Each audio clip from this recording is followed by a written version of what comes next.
सो lower limb anatomy हमने almost complete कर लिया है। अब हम head and neck anatomy start कर रहे हैं। हेड एंड नेक सेक्शन में फर्स्ट टॉपिक है हमारा स्काल्प।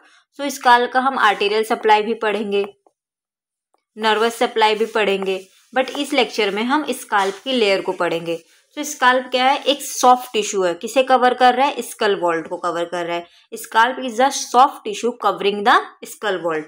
तो स्काल्प एक तरह का क्या है? सॉफ्ट टिश्यू है जो हमारे स्कल बोन को पूरा कवर कर रहा है। स्काल्प एक सॉफ्ट टिश्यू है जो हमारे स्कल वॉल्ट को, स्कल बोन को कवर कर रहा है। हमने समझ लिया स्काल्प क्या है। अब एक्सटेंट देखते हैं कि स्काल्प कहाँ से कहाँ तक एक्सटेंट है। तो एंटीरियरली कहाँ तक एक्सटेंट है? Eyebrows, सुपरसिलियरी arches. पोस्टीरियरली कहाँ है? Superior nuchal line and laterally superior temporal line.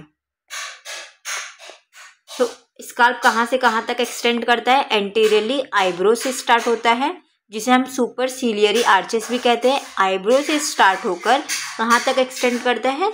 Superior nuchal line. ये कौन सी लाइन है? Superior nuchal line. And temporal में क्या हो, कहाँ से एक्सटेंड करता है? कहाँ तक? सुपेरियर टेम्पोरल लाइन तक। एंटीरियरली क्या है? हमारा आईब्रो से लेकर, पोस्टेरियरली हमारा superior nuchal line and laterally हमारा क्या है? Superior temporal line. यहाँ से यहाँ तक हमारा स्काल्प एक्सटेंड करता है। नेक्स्ट देखते हैं स्काल्प की लेयर। तो स्काल्प वर्ड में ही स्काल्प की लेयर का निमोनिक है। सो एस से क्या होता है? स्किन की लेयर होती है। नेक्स्ट लेयर कौन सी है? कनेक्टिव टिश्यू की लेयर है। फिर एस सी के बाद क्या आता है? स्काल्प में ए आता है, तो एपोनेरोसिस की लेयर है। एल से लूज एरोलार टिश्यू की लेयर है एंड लास्ट पी से पेरिक्रेनियम की लेयर है। तो लेयर ऑफ स्काल्प क्या है? सबसे पहले एस से क्या है? स्किन। फिर सी से क्या है? कनेक्टिव टिश्यू की लेयर। ये पूरी स्किन की लेयर हो गई। नेक्स्ट लेयर किसकी है? कनेक्टिव टिश्यू की लेयर है। फिर ए क्या है? एपोनेरोसिस की लेयर है। फिर एल से क्या है? लूज कनेक्टिव टिश्यू की लेयर है। फिर पेरिक्रेनियम, लास्ट पेरिक्रेनियम की लेयर है।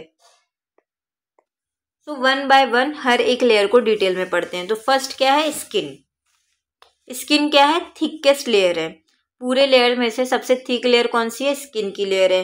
हेयरी है एक्सेप्ट द फोरहेड। स्किन की पूरे लेयर में हेयर्स होता है। ये क्या है? हमारे हेयर्स है। बट फोरहेड पे हमारे स्किन की लेयर पे कोई हेयर नहीं होता। ये पूरे स्किन की लेयर में, स्काल्प की जो स्किन की लेयर है, सब में हेयर्स प्रेजेंट होते हैं एक्सेप्ट द फोरहेड। फोरहेड पे हेयर्स नहीं होते हैं और ये सबसे थिक लेयर है स्काल्प की। Next, contains the maximum hair follicles, sebaceous gland, commonest site of the sebaceous cyst. Skin में सबसे ज़्यादा किसके चांसेस होते हैं? सेबेशियस सिस्ट होने के चांसेस होते हैं। और इसमें सबसे ज़्यादा सेबेशियस ग्लैंड होते हैं और हेयर फॉलिकल्स होते हैं। सेबेशियस ग्लैंड हमारे स्वेटिंग में हेल्प करते हैं और हेयर फॉलिकल्स इस लेयर में होते हैं। नेक्स्ट लेयर क्या है? कनेक्टिव टिश्यू की लेयर है। ये कैसी लेयर है? डेंस फाइब्रस टाइप की लेयर है। इधर ही इस लेयर में हमारे क्या होता है? ब्लड वेसल्स और नर्व्स सप्लाई स्काल्प में लाए होती है। देखते हैं इसको डायग्राम से। सबसे पहला लेयर हमने देख लिया स्किन। स्किन की लेयर पे क्या होता है? हेयर फॉलिकल्स होते हैं, सेबेशियस ग्लैंड होते हैं, बट फोरहेड पे हेयर्स नहीं होते। ये हमने स्किन के बारे में पढ़ लिया और ये थिकेस्ट लेयर है।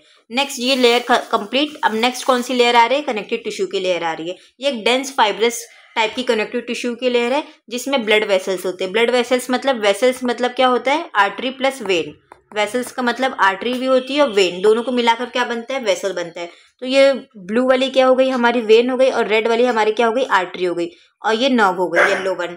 तो आर्टरी, वेन और नर्व ये तीनों कौन सी लेयर में लाए करते हैं? कनेक्टिव टिश्यू की लेयर में लाए करते हैं। आर्टरी भी कनेक्टिव टिश्यू में लाया करती है, वेन भी कनेक्टिव टिश्यू में लाया करता है, नर्व्स भी कनेक्टिव टिश्यू में लाया करता है। तो कनेक्टिव टिश्यू की लेयर में क्या क्या प्रेजेंट होता है? ब्लड वेसल्स प्रेजेंट होते हैं, मतलब आर्टरी प्लस वेन प्रेजेंट होता है, नर्व्स प्रेजेंट होती है इस लेयर में। नेक्स्ट क्या है? Vessels are adherent to the fibrous network. तो ये जो वेसल्स होते हैं एकदम अडहेर रहते हैं फाइब्रस नेटवर्क से, और जब ये वेसल कट हो जाती है, कभी कोई इंजरी हो जाती है तो ये वापस रिट्रैक्ट नहीं कर पाते हैं। तो इस वजह से क्या होती है? Profuse bleeding. जब इन वेसल्स में कट होता है या कोई इंजरी हो जाती है तो बहुत ज़्यादा ब्लीडिंग हो जाती है, क्योंकि ये वेसल्स वापस रिट्रैक्ट नहीं हो पाते हैं, ये वेसल वापस रिट्रैक्ट नहीं होते हैं, तो इधर कट लगने से प्रोफ्यूज ब्लीडिंग होती है। नेक्स्ट क्या है? हम ब्लीडिंग स्टॉप करने के लिए हमें बोन को, अंडरलाइंग बोन को प्रेस करना पड़ता है। नेक्स्ट लेयर कौन सी है? Aponeurosis layer. ये थर्ड लेयर है। थर्ड लेयर कौन सी है? Aponeurosis layer. ये किससे बनी है? Occipito frontalis muscle. Occipito means occipital और फ्रंटालिस मतलब फ्रंटल, दो टाइप की मसल से बन रही है। ऑसिपिटल के इधर की भी मसल से बन रही है और फ्रंटल साइड की मसल से भी बन रही है। ऑसिपिटो फ्रंटालिस में दो लोकेशन आ गया। ऑसिपिटो फ्रंटालिस में कितनी लोकेशन आ गई? 2 लोकेशन आ गई। ऑसिपिटल बोन की भी मसल से बन रही है, फ्रंटल बोन की भी मसल से बन रही है। फ्रंटल बोन की मसल से भी बन रही है aponeurotic layer, and occipital bone की लेयर से भी, ऑसिपिटल मसल्स की भी लेयर से ये एपोन्यूरोसिस लेयर बन रही है। क्या है? Greater part of this layer is form by the aponeurosis. ठीक है, इस लेयर का जो ग्रेटर पार्ट, जो मसल्स का जो बना है, वो किससे बना है? एपोन्यूरोसिस से बना है। ऑसिपिटो फ्रंटालिस मसल में कितनी बेलीज है? 4 बेलीज है। फ्रंटल की 2 बेलीज है और ऑसिपिटल बेलीज भी 2 है। इसको भी डायग्राम से देखते हैं। ऑसिपिटो फ्रंटालिस मसल में कितनी बेलीज है? टोटल 4 बेलीज है। फ्रंटल में 2 बेलीज है और ऑसिपिटल बेली भी 2 है। फ्रंटल की ये 2 बेली हो गई एंड ऑसिपिटल की ये 2 बेली हो गई। टोटल कितनी बेली हो गई? ऑसिपिटो फ्रंटालिस मसल की 4 बेली हो गई। नेक्स्ट देखते हैं, aponeurosis is under tension in the antero posterior direction by the tone of the occipito frontalis muscle. ये जो आगे की 2 बेलीज है और पीछे की 2 बेलीज है, फ्रंटल बेलीज एंड ऑसिपिटल बेलीज, ये दोनों एक दूसरे को खींच के रखती है। ये पोस्टीरियरली खींच के रखती है और ये एंटीरियरली खींच के रखती है। तो इसलिए ये वाली स्किन कैसी हो जाती है? बहुत टाइट हो जाती है। तो जब हम इसे ट्रांसवर्सली कट करेंगे, वर्टिकल कट करेंगे, तो इतना कोई डीप इंजरी नहीं होगा। लेकिन अगर हम इसको ट्रांसवर्सली कट करेंगे तो ये इस साइड बहुत खींचा चला जाएगा और ये फ्रंटल साइड बहुत खींचा चला जाएगा। तो ट्रांसवर्स कट में ये स्किन की लेयर बहुत डीप और बहुत प्रोमिनेंट कट हो जाती है as compare to the vertical cut. मतलब कहने का ये है कि जब इस एपोन्यूरोटिक एरिया में ट्रांसवर्स कट लगेगा तो बहुत ज़्यादा डीप कट हो जाएगा, बहुत ज़्यादा प्रोमिनेंट कट दिखने मिलेगा। क्यों? क्योंकि ये ऑसिपिटल बेली जो है, ऑसिपिटो फ्रंटालिस मसल की जो ऑसिपिटल की 2 बेलीज है, ये 2 बेली इसको पीछे से खींचती है और फ्रंटल बेली आगे से खींचती है। तो इसलिए ट्रांसवर्स कट बहुत डीप हो जाता है as compare to the vertical cut. तो एपोन्यूरोसिस टेंशन में है। किसकी टेंशन में? एंटेरो पोस्टीरियर डायरेक्शन से। और वो कौन खींच रहा है? आगे की तरफ फ्रंटालिस की मसल खींच रही है, पीछे की तरफ ऑसिपिटल बेलीज की मसल खींच रही है। So wound of the scalp don't gap unless the aponeurosis is transversely gap. तब तक गैप नहीं आएगा जब तक वो ट्रांसवर्सली कट नहीं हुआ है।